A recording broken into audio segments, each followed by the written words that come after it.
The new normal as we head back to work. Our first guest today is Shane Canfield, Chief Executive Officer of WAEPA, a nonprofit organization offering life insurance exclusively to civilian federal employees and their families. Mr. Canfield, thank you so much for joining us. And we talked about the new normal. What would you say is the new normal? How do you see that, especially for workers, specifically even federal workers who are heading back to the office? It's wonderful to be here. Thank you so much for having me on. The new normal is, in my opinion, still under development.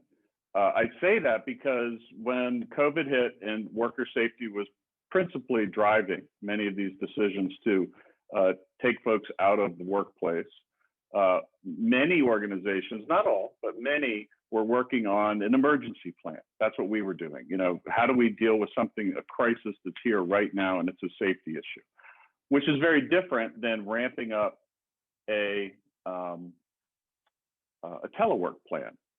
So I think the new normal is probably going to be a blend of those two things. Even for organizations like ours, we did not have a telework plan in place, but we are developing one right now. And so we're going to be bringing people back on.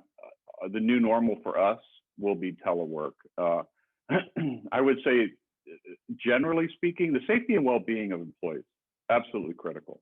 I'll tell you some interesting data that's come out recently in a couple of surveys is the principal driver that workers want to see is vaccines and vaccinations in the workplace.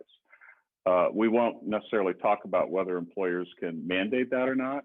That's an open question, but that's another step. We are not going to mandate it, but workers feel comfortable coming back when they know the employer has thought through all of this. They've thought through the safety, they've thought through the equipment, they've thought through how do you transition people in and out of the building?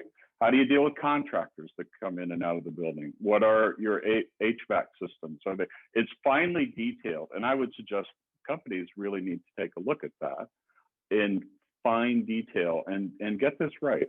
Get this right. Is that something you believe the leaders in the DMV can help private companies sort of shepherd their way through? Should the leaders be taking a very active role in putting out some sort of guidelines for those companies? Absolutely, absolutely. Communication is critical. The challenge that you have is the science and the data does change, and so you have to constantly be up on it. This isn't a one and done. It isn't 2 + 2 = 4. It's morphing a bit. So you really have to have somebody dedicated on your leadership team to follow this carefully.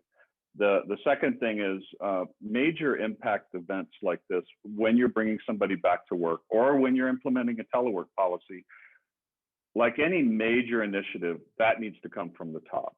So I think to answer your question, I'm directly involved. I'm not doing all of the fine detail stuff, but the communications to staff, absolutely. Leaders need to be in the mix on that. We do know that some federal workers stayed, on site in the office, and now as more of those are coming back, even though we are still in the midst of the pandemic, though it is waning a bit, and hopefully will continue to do so. What can we learn from those workers who have stayed on site? What can we learn from them to maybe help transition those others who are now coming back to site? That is an excellent point. I think the observations are understand what they need and they want by talking to them directly and in clear language. Managers, leaders often have a tendency to assume a great deal. I think that's where we're really going to get into trouble if we're not paying attention. There are many pieces of COVID that have been a shock to people. We know that mental and nervous health claims are going through the roof. Wellness programs are really up. Employees are anxious about coming back to work. Am I going to be safe? Does my employer care? So if you're not addressing all of that to the best of your ability, you're missing the boat, and you're not going to perform as well with the return to work plan as I think you need to be.